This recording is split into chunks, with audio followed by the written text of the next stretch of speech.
Ali Amjad Khan, famous political analyst of Bangladesh. He said, "Learn from the life of Abu Saeed, who sacrificed himself for non-discrimination student movement."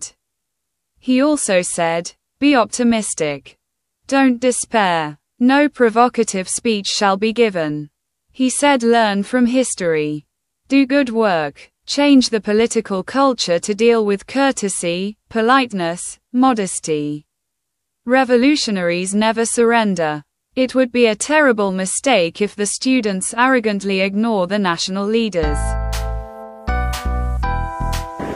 সুপ্রিয় দর্শক মণ্ডলী, সবাইকে আসসালামু আলাইকুম।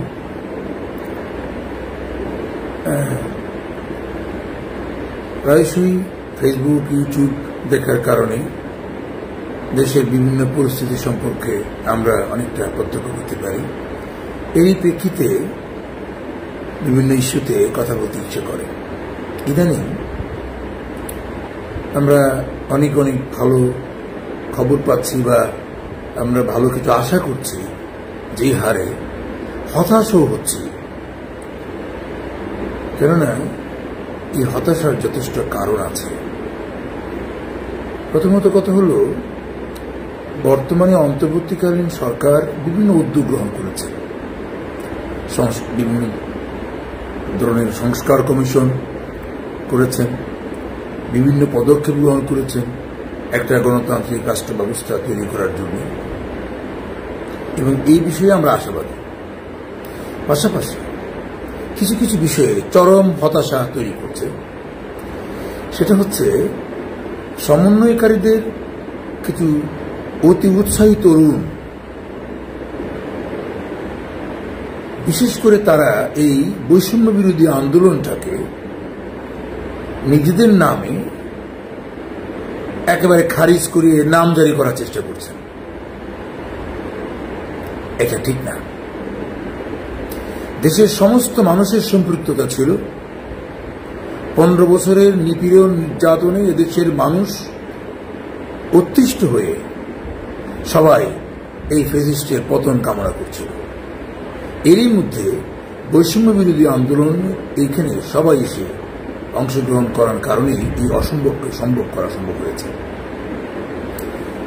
এখন সবাই মিলেই কাজটা করেছি, এরকম ভাবনাটাই ঠিক। কিন্তু কিছু সমন্বয়ক যারা নিজেদের কৃতিত্ব নিতে গিয়ে দেশের সর্বপ্রধান বৃহৎ দল বিএনপি, জাতীয়তাবাদী দলের প্রধান নেতাদেরকে তোয়াক্কা তাচ্ছিল্য বলে কথা বলার যে চর্চা, এটা ভালো নয়। যার মর্যাদা যতটুকু তাকে মর্যাদা দিয়ে কথা বলতে হবে। 15 বছরে এই ফ্যাসিস্টের আমলে অনেক বেয়াদব তৈরি হয়েছে, এটাকে দেশের সাধারণ মানুষ পছন্দ করেনি। এরকম কিছু বেয়াদবির আলামত এখন পরিলক্ষিত হচ্ছে, যেটা গ্রহণযোগ্য নয়। রাজনীতি করার সবার অধিকার আছে, কিন্তু অন্য রাজনৈতিক দলকে কটাক্ষ করে, অন্য সিনিয়র নেতাদেরকে কটাক্ষ করে কথা বলার বাজে চর্চা এদেশের মানুষ কখনোই পছন্দ করে নাই। যারা সমন্বয়ক ডিবি অফিসে যারা বন্দী ছিলেন, ডিবির বন্দুকের নলের কারণেই হোক, ভয়ভীতির কারণেই হোক, আপনারা আন্দোলন প্রত্যাহার করে কাপুরুষের তালিকায় চলে গেছেন। এটা আমরা বলতে চাই না, কিন্তু বলতে বাধ্য হচ্ছে। রংপুরের যে সাইদ জীবন দিয়েছে গুলির সামনে বীরের মতো দাঁড়িয়ে, আপনারা সেই বীরের পায়ের ধুলির সমান যোগ্যতা রাখেন না। আমরা আবু সাইদের পায়ের ধুলির সমান মর্যাদা তোমাদেরকে দেই না। এই জন্য দেই না, কোন বিপ্লবী কখনো আত্মসমর্পণ করে না। তোমরা বিপ্লবী নও, তোমরা কাওয়ার্ড, কাপুরুষ। কিন্তু ঐক্যের ফাটল যাতে না ধরে, এই জন্য আমরা উৎসাহিত করছি। আবু সাইদের রক্তের উপরে পা দিয়ে তোমরা তোমাদের পজিশন, মান, মর্যাদা, বাহাদুরি প্রতিষ্ঠা করতে চেষ্টা করছো। এত সহজ নয়। রাজনীতি করার মতো তোমাদের কি যোগ্যতা হয়েছে? বিশ্ববিদ্যালয় থেকে বেরিয়ে এসে এই ফাটাফাটা কথা বলে রাজনীতি হয়? দেশের মানুষের হৃদয়ে বসবাস করতে হবে। যারা দীর্ঘ সময় এই 15 বছর যারা বিভিন্ন জায়গায় ত্যাগ করেছে, এগুলিকে ছোট করে তাচ্ছিল্য করে কথা বলার এই সমন্বয়কদের কোনো অধিকার নেই। এই অধিকার দেওয়া হয়নি। আমরা খুবই আহত হচ্ছি। দেশের এই ক্লান্তি লগ্নে সবার মধ্যে দরকার ঐক্য, সবার মধ্যে দরকার সহানুভূতি। শত শত পঙ্গু মানুষ বিভিন্ন হাসপাতালে বসে কাতরাচ্ছে, আর আপনারা সুরমা কাজল আতর লাগিয়ে বক্তৃতা দিয়ে ঘুরে বেড়াচ্ছেন। এটা দেশপ্রেম নয়। এই সমস্ত ধান্দাবাজি আমরা দেখে আসছি। আমরা এই সমস্ত কর্মকাণ্ডকে চরম ঘৃণা করে প্রত্যাখ্যান করি। আমরা কিছু বুঝি না। উস্কানিমূলক কথা পরিহার করতে হবে। বিজ্ঞ ব্যক্তিদের পরামর্শ নিয়ে নতুন করে এগিয়ে যেতে হবে। 2-4-5টা তথ্যের বই পড়লেই রাজনীতি লপ্ত হয়ে যায় না। আমরা কাউকে বিশেষ করে ব্যক্তিগতভাবে লক্ষ্য করে ছোট করতে চাই না, কাউকে ছোট করে নিজেকে বড় হতে চাই না, কারো কর্মকাণ্ডকে অবজ্ঞা করে নিজের কর্মকাণ্ডকে বড় করে ফুটাতে চাই না। এরকম মানসিকতা পছন্দ করি। আমরা সবকিছুই ভাববো আমাদের, কে কতটুকু বেশি করেছে, কে কতটুকু কম করেছে, এইভাবে ভাবার কোনো নাই। তবে যাই হোক, এই প্রসঙ্গে আমি যারা বেশি উৎসাহী, যারা মনে করেন যে বেশি পণ্ডিত হয়ে গেছে, তাদের লক্ষ্যে, তাদের উদ্দেশ্যে আমি একটি গল্প বলতে চাই। আশা করি বিষয়টা পরিষ্কার হবে। আমি গ্রামের মানুষ, সেই হিসেবে গ্রামের অনেক লোককথা, অনেক গল্প আমরা ছোটবেলা থেকে শিখেছি, শুনেছি। এরই একটি গল্প এখানে অবতারণা করব। কোন গ্রামে এক চেয়ারম্যান সাহেব, ওনার গলায় টিউমার হল। উনি ঢাকা, ওনার এক ভাই চাকরি করতেন, সেখানে আসলেন। তার বড় ভাই ডাক্তারের কাছে নিয়ে গেল। সেই সময় গলার চিকিৎসা এত উন্নত ছিল না। তো ডাক্তার সাহেব পরীক্ষা করে দেখলেন যে এখানে অস্ত্রোপচার সম্ভব নয়, অপারেশন করা যাবে না। তখন চেয়ারম্যান সাহেবকে বললেন যে, চেয়ারম্যান সাহেব, আপনার চিকিৎসা সম্ভব নয়, আপনি বাড়ি চলে যান। চেয়ারম্যান সাহেব ব্যর্থ হয়ে বাড়ি চলে গেলেন। অনেকটা আশা ছেড়ে দিলেন যে উনি হয়তো আর ভালো হবেন না। যাই হোক, তো সেই গ্রামের বাজারে উনি চুল কাটতে গেলেন। তো চুল কাটতে গেলে সেখানে যে নাপিত নিতাই, ওই নিতাই শীল জিজ্ঞেস করলো, জ্যাঠা, আপনি যে ঢাকা গেছিলেন আপনার গলার টিউমারটা নিয়ে, এটা কি ভালো হবে না? বলে, বাবারে, ডাক্তার বলছে আমার গলায় অপারেশন চলবে না, এই দিন আমি ফিরে আসছি, আমি মনে হয় আর ভালো হবে না। বলে, জ্যাঠা, কিছু মনে না করলে, আমি তো অনেক ছাগলের বাচ্চার বিসি ফেলায় খাসি করি। আপনি কি শুনছেন এই পর্যন্ত কোন ছাগলের বাচ্চা মারা গেছে? বলো, না, তা তো শুনিনি।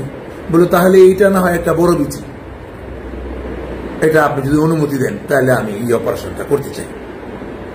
তো চেয়ারম্যান সাহেব চিন্তা করলো যে এমনি তো মারাই যাব, তাহলে তুই তোর ইচ্ছার পূরণ করেই মরি। ঠিক আছে, তার তোমার যদি ইচ্ছে হয়েছে কর অপারেশন। তো খুর দিয়ে এসে একটা টান দিল, কাকতালীয় ভাবে ওই টিউমারটা বেরিয়ে গেল। তো সে করলো একটা নতুন গামছা দিয়ে গলা, তার তো সিলি করার ক্ষমতা নেই, নতুন গামছা দিয়ে গলাটা ভালো করে বেঁধে বললো, চাচা 2টা পেনিট্রাইট বড়ি খেয়ে ফেলেন। আগে সেই সময় পেনিট্রাইট বড়ি ছিল, বিষ ব্যথা গা শুকানোর জন্য মানুষ ব্যবহার করতো। বললো, চাচা 2টা পেনিট্রাইট বড়ি খেয়ে ফেলেন।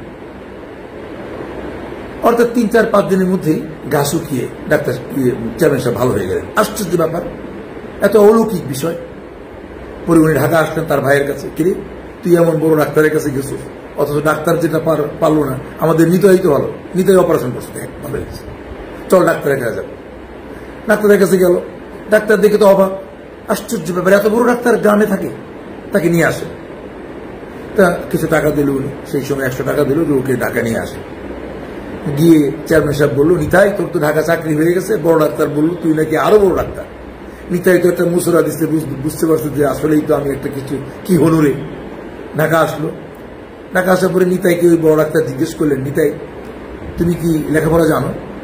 বললো, স্যার, আমি তো 7 পর্যন্ত পড়ছিলাম, এরপরে আমার বাবা, এর আমরা তো শীল, আমরা জাত কাজ হলো চুল কাটা, এই জন্য আমি এটা করি। আর আমি ওই তুমি এত বড় অপারেশন করলা কিভাবে? বললো স্যার আমি তো এই যে ছাগলের বাচ্চার বিচি ফালে খাসি করি, তো আমি মনে করলাম যে যেটার বিচিটা না হয় একটু বড়, এই আইডিয়া থেকে আমি অপারেশনটা করে ফেলছি। এটা চাচাও সাহস দিচ্ছে, তাই করছি, তো ভালো হয়ে গেছে। বলে তুমি তো অনেক বড় ডাক্তার, তুমি গ্রামে পড়ে থাকবে কেন? তুমি আমার না চাকরি করো, তুমি আমার রুগীদের অ্যাটেন্ডেন্সটা লিখবা আর তুমি থাকবা আমার সাথে। মহা খুশি, কারণ চুল কাটার থেকে সে ডাক্তারের এখন এখানে চাকরি হয়ে গেছে। ডাক্তার সাহেব প্রতিদিন রাত্রিবেলায় রুগী বিদায় করার পরে নিতাইকে ডেকে আনেন এবং এই যে গলার যে ছবিটা, গলার মধ্যে কি কি থাকে এই এনাটমিটা ছবি দেখায় কিছু কিছু ওনাকে দেখাতে শুরু করলো। তো মাস পরে ঠিক চেয়ারম্যান সাহেবের মতো এরকম একজন রুগী আসছে। আসার পরে ডাক্তার সাহেব বলল, নিতাই এই অপারেশনটা তো তোমাকে করতে হবে, কারণ এত এই অপারেশন আমি করতে পারবো না। সাথে সাথে নিতাই ডাক্তার সাহেবের পায়ে চাপড়ে বলল, স্যার জানতাম না মানুষের গলার মধ্যে কি থাকে, যদি জানতাম তাহলে কি আর চেয়ারম্যান সাহেবের গলার মধ্যে খুর চালাই? আমি এই কথা দিয়ে এটাই বুঝাতে চাই, যারা বিশ্ববিদ্যালয় থেকে বেরিয়ে মনে করছেন রাজনীতি করে দেশ পরিচালনা করবেন, উপদেষ্টা হয়ে দেশ চালাবেন, বাংলাদেশের অ্যানাটমিটা পড়েন নাই। স্বাধীনতার পরে এই পর্যন্ত সমস্ত ঘটনাবলীর উপরে আপনার গণ নেই। মার্কস, লেনিন, অমুক তত্ত্ব, এই সমস্ত তথ্য, ঐতিহাসিক ঘটনা, এগুলো বাংলাদেশের মানুষের অবস্থানকে বোঝার জন্য যথেষ্ট নয়। যদি 2-4-10টা চটি বই আর 2-1টা সিরিয়াল পড়েই মনে করে থাকেন, আর 2-1 দিন গান বাজনা করেই মনে করে থাকেন যে সবকিছু হয়ে গেছে, এত সোজা না রে ভাই। আমরা অনেক অপেক্ষা করি, এই সরকারের প্রতি আমাদের প্রত্যাশা অনেক। ইতিহাস থেকে শিক্ষা নেবেন। বঙ্গবন্ধু শেখ মুজিব বিতর্কিত বঙ্গবন্ধু হয়ে গেলেন, মানুষের প্রত্যাশা পূরণ করতে ব্যর্থ হওয়ার কারণে সপরিবারে জীবন দিতে হয়েছিল। এবং যারা বঙ্গবন্ধুকে সপরিবারে হত্যা করেছিলেন তারাও বিপ্লব বলেছিলেন, এবং সেইটাও সেই সময় অভিনন্দিত ছিল। তাদের রক্তদানের মধ্য দিয়ে দেশের জামাত শিবিরের রাজনীতি ওপেন হয়েছিল, ইতিহাস পর্যালোচনা করে দেখেন। কিন্তু তাদেরও ফাঁসি হয়েছে। আজকের এই অন্তর্বর্তীকালীন সরকারের ভবিষ্যৎ কি? উৎকণ্ঠা আছে। সফলতা না হলে, ব্যর্থ হলে ইতিহাস যা বলে তাই তো হবে। কাজে সবাইকে সম্পৃক্ত করে, আচার ব্যবহারকে সংযত করে, জিহ্বাকে সংযত করে, দেশের মানুষকে ভালোবেসে পরম সহিষ্ণুতার মধ্যে এগিয়ে যেতে হবে। এই প্রকাশ বিকাশ, এই ফটোশপ, ড্যান্সিং ফেন্সিং, ওগুলি করে কোনো লাভ হবে না। এদেশের মানুষ প্রত্যাশা পূরণ করার ব্যর্থ হলে এক রাতে বঙ্গবন্ধু বানাতে পারে, পরের রাত্রে রক্তের হুলু খেলা এনজয় করতে পারে। এটা বড় আজব দেশ। আমরা প্রত্যাশা করি, প্রত্যাশা পূরণে ব্যর্থ হলে আমরা লাথি মারি, যেমনটি পরবর্তী সময়ে ঘটেছে। এটাই দেশের মানুষ। আজকে আপনারা যারা ক্ষমতায় গেছেন তারা কাউকে লাথি মেরে গিয়েছেন, এইবার ভালো কাজটা করেন, আমরা রাশি রাশি ফুলের স্তূপের নিচে লুকিয়ে রাখবো, চোখের জলে ধুইয়ে দেব, যেমনটি ধুইয়ে দিয়েছে আবু সাইদকে। নির্মোহ, নিঃস্বার্থ। আর আপনারা অবশ্যই আবু সাইদের কাতারি নন, আপনারা বেনিফিশিয়ারি, আবু সাইদের রক্তের বেনিফিশিয়ারি হতে যাচ্ছেন। যদি আমাদের প্রত্যাশা পূরণ করতে না পারেন, তাহলে আবু সাইদের রক্তের বদলা আপনাদের কাছ থেকে নেওয়া হবে। এটা ভুল হবে না। আমার কথায় ব্যক্তিগতভাবে কেউ আক্রমণ নেবেন না। সবাইকে নিয়ে প্রত্যাশার স্বপ্ন দেখছি, সবাইকে নিয়ে ভালো থাকার শেষ দিনটি অপেক্ষা করছি। ভালো থাকেন, সুস্থ থাকেন, দোয়া করি। আল্লাহ হাফেজ। আসসালামু আলাইকুম।